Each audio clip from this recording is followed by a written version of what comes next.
नमस्कार, मैं हूं आपके साथ इश्तियाक अहमद और आप देख रहे हैं आर्य न्यूज। स्वागत है आपका बिहार के बुलेटिन में। रुक करेंगे तमाम खबरों की तरफ।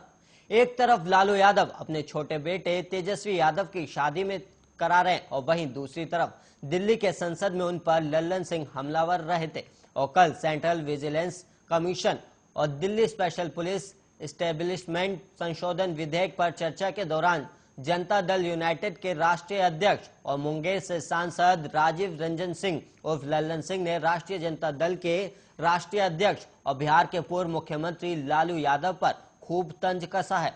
और लल्लन सिंह ने कहा कि संशोधन विधेयक पर चर्चा की कोई गुंजाइश नहीं थी। उच्चतम न्यायालय ने विनीत नारायण मामले में प्रवर्तन निदेशालय और सीबीआई निदेशक का कार्यकाल 2 साल तय कर दिया था और विस्तृत गाइडलाइन भी जारी कर दिया था और सरकार ने उससे बढ़ाकर 5 साल कर दिया।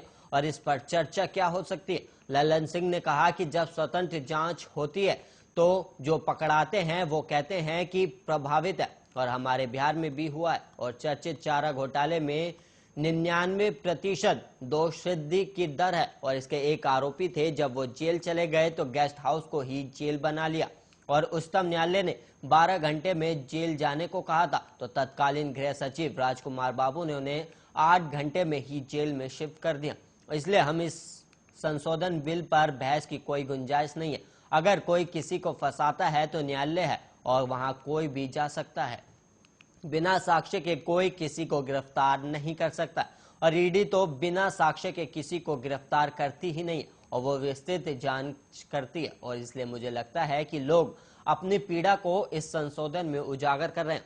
और दोनों निदेशकों के कार्यकाल पर बोलते हुए लल्लन सिंह ने कहा कि सरकार ये नहीं कही है कि कार्यकाल सीधे 5 साल तक चलेगा। सरकार ने कहा है कि एक साल में आपके कार्य की समीक्षा होगी। अगर आप सही ढंग से काम कर रहे हैं तो हर 1 साल के बाद 1 साल की बढ़ोतरी मिलेगी। इसलिए मुझे लगता है कि इस विधेयक में बहस की कोई खास गुंजाइश नहीं। इसलिए मैं इसे दोनों विधेयक का भरपूर समर्थन करता हूं।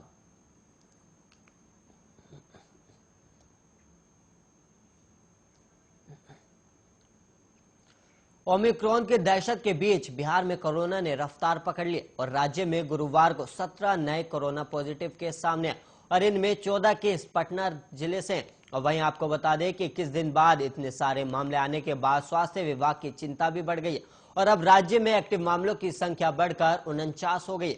और दिसंबर के 9 दिनों में कोरोना संक्रमित होने वालों की संख्या भी 54 हो गई, जिससे खतरा बढ़ता जा रहा है। बेगूसराय, गया और नालंदा में भी एक पॉजिटिव मामला सामने आया और अब पटना में 35 एक्टिव मामले हो गए। और स्वास्थ्य विभाग के आंकड़ों के मुताबिक अब तक राज्य में कुल 7,26,276 लोग कोरोना संक्रमित हुए और इसमें 7,14,136 लोगों की रिपोर्ट नेगेटिव हो गई है और 12,090 लोगों की जान संक्रमण से चली गई। और वहीं आपको बता दें कि राजधानी में 18 नवंबर को 16 संक्रमित मिले थे और राज्य में कोरोना का खतरा तेजी से बढ़ रहा है और इसमें पटना सबसे आगे और पटना में लगातार संक्रमण के मामले बढ़ते जा रहे और नवंबर में छठ पर्व होने के बाद भी थोड़ी राहत रही, लेकिन दिसंबर में आंकड़ा तेजी से बढ़ गया और अब पटना में अब तक 1,47,109 लोग कोरोना पॉजिटिव हुए, जिसमें से 1,44,290 लोग स्वस्थ हुए और 2,784 लोगों की कोरोना के चलते जान चली गई। खतरा बढ़ रहा है, इसी कारण से पटना में पाबंदियां भी बढ़ सकती है और बीते 24 घंटे में 1,63,136 लोगों की कोरोना जांच कराई गई और एक दिन पहले 1,66,837 लोगों की जांच भी हुई थी। स्वास्थ्य विभाग का कहना है कि सुरक्षा को लेकर अब जांच बढ़ाई जाएगी और बढ़ते मामलों को लेकर सुरक्षा का भी अलर्ट है और जांच की संख्या बढ़ाने के साथ वैक्सीनेशन पर भी जोर दिया जा रहा है और संक्रमण की रफ्तार को देखते हुए सोशल डिस्टेंस और मास्क के नियम को लेकर निगरानी भी बढ़ाई जा रही है।